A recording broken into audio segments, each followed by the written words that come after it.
नमस्कार दोस्तों, अमेरिकी राष्ट्रपति डोनाल्ड ट्रंप ने 2 अप्रैल 2025 को देर रात एक अहम घोषणा करते हुए भारत, चीन और यूरोपीय संघ समेत कई देशों पर भारी टैरिफ लगाने का ऐलान किया। उन्होंने इस दिन को लिबरेशन डे करार देते हुए कहा कि यह निर्णय अमेरिकी उद्योगों के पुनर्निर्माण और राष्ट्रीय समृद्धि की दिशा में एक महत्वपूर्ण कदम होगा। इस घोषणा के बाद वैश्विक व्यापार जगत में हलचल मच गई है और अमेरिका तथा उसके व्यापारिक साझेदार देशों के बीच तनाव बढ़ने की संभावना जताई जा रही है। व्हाइट हाउस में आयोजित प्रेस कॉन्फ्रेंस के दौरान ट्रंप ने कहा कि अमेरिका लंबे समय से व्यापार घाटे का सामना कर रहा है और अब समय आ गया है कि इस असमानता को खत्म किया जाए। उन्होंने स्पष्ट किया कि नए टैरिफ नियमों के तहत भारत से आयात होने वाले सामानों पर 26% टैरिफ, चीन पर 34% टैरिफ और यूरोपीय संघ से आने वाले सामानों पर 20% टैरिफ लागू किया जाएगा। इसके अलावा वियतनाम, ताइवान, जापान, दक्षिण कोरिया, थाईलैंड और कंबोडिया पर भी टैरिफ बढ़ाने की घोषणा की गई है। ट्रंप ने कहा कि यह कदम अमेरिकी अर्थव्यवस्था को मजबूती देने, घरेलू उद्योगों को पुनर्जीवित करने और अमेरिकी व्यापार घाटे को कम करने के उद्देश्य से उठाया गया है। प्रेस कॉन्फ्रेंस के दौरान ट्रंप ने भारतीय प्रधानमंत्री नरेंद्र मोदी के साथ अपने रिश्तों पर भी टिप्पणी की। उन्होंने कहा कि पीएम मोदी मेरे बहुत अच्छे दोस्त हैं, लेकिन मैंने उन्हें बताया कि आप हमारे साथ सही व्यवहार नहीं कर रहे हैं। भारत हमसे 52% शुल्क लेता है, जबकि हमने इस पर कभी ध्यान नहीं दिया। जब से मैं सत्ता में आया हूं, मैंने इन शुल्कों पर काम करना। ट्रंप ने जोर देकर कहा कि नई टैरिफ नीति केवल भारत ही नहीं बल्कि उन सभी देशों पर लागू की जाएगी जो अमेरिका के साथ असमान व्यापारिक संबंध बना रहे हैं। उन्होंने कहा कि अमेरिका अब और आर्थिक नुकसान सहन नहीं करेगा और सभी देशों को समान व्यापारिक व्यवहार करना होगा।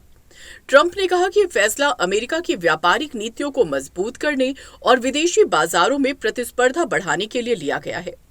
In a few moments, I will sign a historic executive order instituting reciprocal tariffs on countries throughout the world. Reciprocal, that means they do it to us and we do it to them.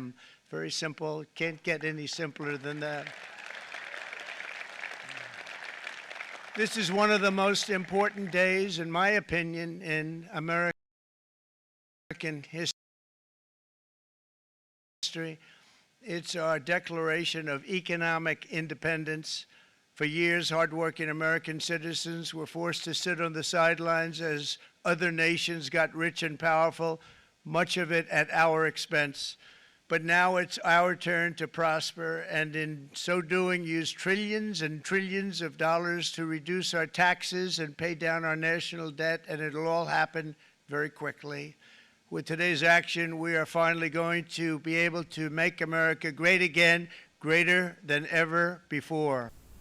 Trump के इस ऐलान के बाद अंतर्राष्ट्रीय व्यापार जगत में भूचाल आ गया है। भारत, चीन और यूरोपीय संघ समेत कई देशों ने इस निर्णय के खिलाफ कड़ा विरोध जताया है। विशेषज्ञों का मानना है कि यह फैसला वैश्विक व्यापार युद्ध को और तेज कर सकता है, जिससे न केवल अमेरिका और इन देशों की अर्थव्यवस्था प्रभावित होगी बल्कि पूरे अंतर्राष्ट्रीय बाजार में अस्थिरता आ सकती है। भारत सरकार ने ट्रंप के इस ऐलान पर आपत्ति जताते हुए कहा कि यह फैसला भारत अमेरिका के द्विपक्षीय संबंधों को प्रभावित कर सकता है।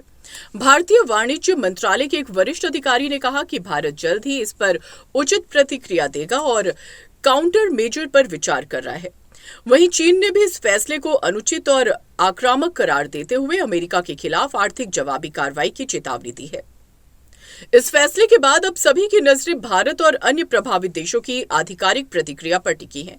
अगर ये देश ट्रंप के फैसले के खिलाफ कड़े कदम उठाते हैं तो इससे वैश्विक अर्थव्यवस्था पर व्यापक असर पड़ सकता है और एक नए व्यापार युद्ध की शुरुआत हो सकती है। फिलहाल दुनिया इस बात का इंतजार कर रही है कि प्रधानमंत्री नरेंद्र मोदी इस पर क्या प्रतिक्रिया देते हैं और भारत इस नई व्यापार नीति का कैसे सामना करता है।